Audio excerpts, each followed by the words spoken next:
Alô, bom dia, você está no canal Professor Belém nesta segunda-feira, dia 21 de junho de 2021. E ontem, domingo, o presidente Bolsonaro fez uma mini prestação de contas à nação na sua conta no Twitter, que vale a pena ser vista, porque os números impressionam. Impressionam, sobretudo, se levarmos em conta que estamos vivendo uma pandemia que prejudicou o mundo todo, ou se não o mundo todo, boa parte dele, e o Brasil está sobrevivendo, respirando e, pasmem, crescendo, sim. A prestação de contas de Bolsonaro começa dizendo o seguinte: estradas, ferrovias, aviação e portos brasileiros recebem há 900 dias investimentos em melhorias e modernização, leilões, finalização de obras e busca por investimentos fortalecem a infraestrutura no Brasil. 1. Sistema rodoviário. O governo federal concluiu obras paradas há anos e melhora a condição das rodovias brasileiras. Trechos duplicados ou restaurados e novas obras seguem semanalmente, sendo apresentadas semanalmente, aproximadamente 10 bilhões em investimentos e cerca de 90 mil empregos diretos e indiretos. Inauguração da ponte de Abunã sobre o Rio Madeira encerrou o ciclo de isolamento entre o Acre e o restante do país. A inauguração da ponte do Rio Parnaíba beneficiou o agronegócios e a população em todo o país. 2. Sistema aéreo. Programa Federal de Concessão de Aeroportos atrai investimentos e consegue 6,1 bi em investimentos, sim, bilhões. O leilão marcou a concessão de 22 aeroportos brasileiros. A arrecadação em outorga chegou a 3,3 bilhões. 3. O sistema ferroviário, ferrovias, voltam a se destacar e barateiam custos do transporte de carga. Leilão da ferrovia de integração Oeste-Leste, 3,3 bi em investimentos. Inauguração do trecho da ferrovia Norte-Sul entre Goiás e São Paulo, interligando as 5 regiões do país. Volume de carga transportados por ferrovias aumentou 5% em abril. Transporte de açúcar e carvão mineral cresceu 20% e 18% na questão do carvão mineral. Transporte de açúcar cresceu 20% e o carvão mineral 18%.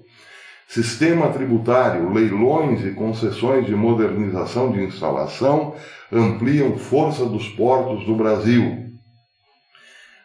611,9 milhões em investimentos garantidos com leilões de 5 terminais portuários. Arrecadação aproximada de 216,3 milhões em outorgas. Regulamentada a lei dos portos. Volume de carga movimentado em portos cresceu 10,5% no primeiro trimestre. 5. Gigantes do asfalto. O lançamento do programa melhora as condições de vida e de trabalho dos caminhoneiros. Regulamentação de serviços. Revisão e elaboração de instrumentos para melhorar a prestação de serviços reduzidos e reduzir burocracias. Em 36 pontos de parada e descanso, PPD, para profissionais do transporte rodoviário de cargas e de passageiros, criados em 11 estados.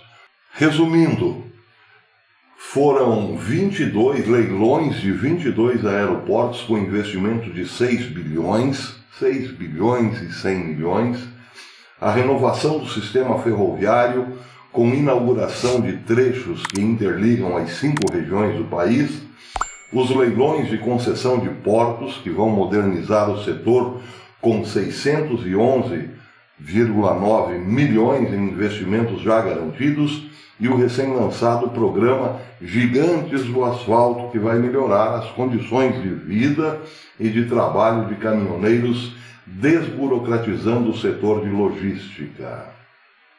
Pois é, mas teve mais. Também foi citado pelo presidente a sequência de obras concluídas, uma sequência impressionante de obras concluídas, como a duplicação e a recuperação de trechos de diversas ferrovias, com um investimento de 10 bilhões e a geração de 90 mil empregos, como o presidente já havia citado. Pois bem, os números impressionam, mas o que realmente impressiona, além dos números, é claro, é que o presidente Bolsonaro fez tudo isso em tempo de pandemia, novidade para ninguém.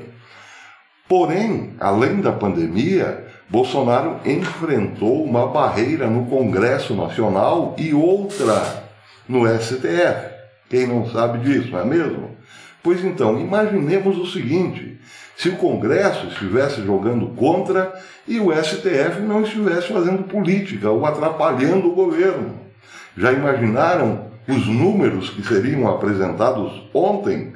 Claro que seriam ainda maiores. Mas o Brasil tem isso. Tem uma turma que puxa para trás, que quer, quem sabe, ou muito provavelmente, a volta da corrupção nas estatais, né? A volta do prejuízo imenso nas estatais. Lula, por exemplo, chegou a transferir dinheiro do Banco Nacional de Desenvolvimento aqui do país para outros países, como Angola e Cuba. E Dilma quase quebrou a nossa Petrobras. Quem não lembra disso? Certamente tem gente, tem pouca, é verdade, com muita saudade daquela era, da era em que as estatais eram deficitárias, que os hospitais tinham filas intermináveis por falta de leitos e profissionais de saúde, mas tinham estádios moderníssimos. O dinheiro indo para o circo e não para o povo, para a saúde. Pois é.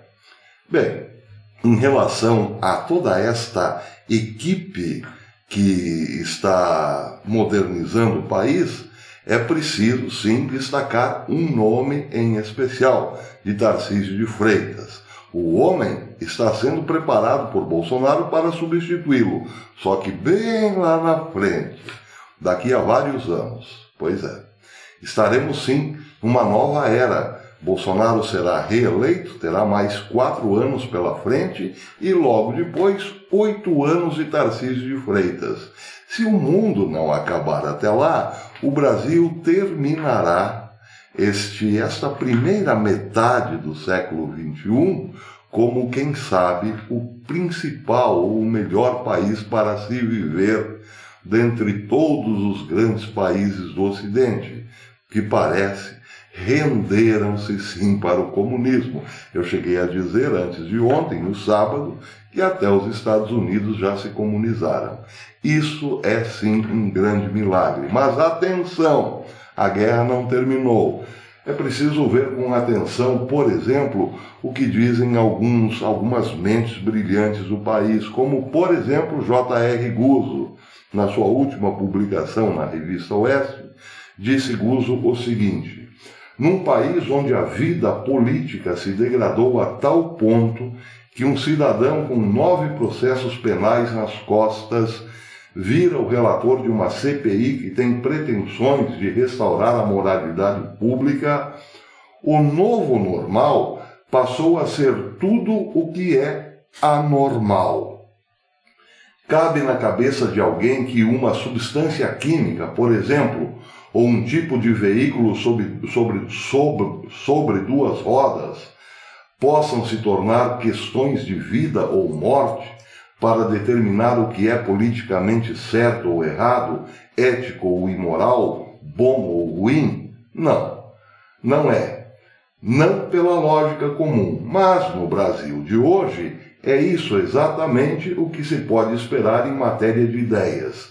Se uma CPI como essa da Covid pode ter esse relator que está aí, para não falar do presidente que foi investigado por corrupção pesada e teve a própria mulher e 3 irmãos presos pelo mesmo motivo, por que haveria problema com qualquer outra coisa? Vida que segue.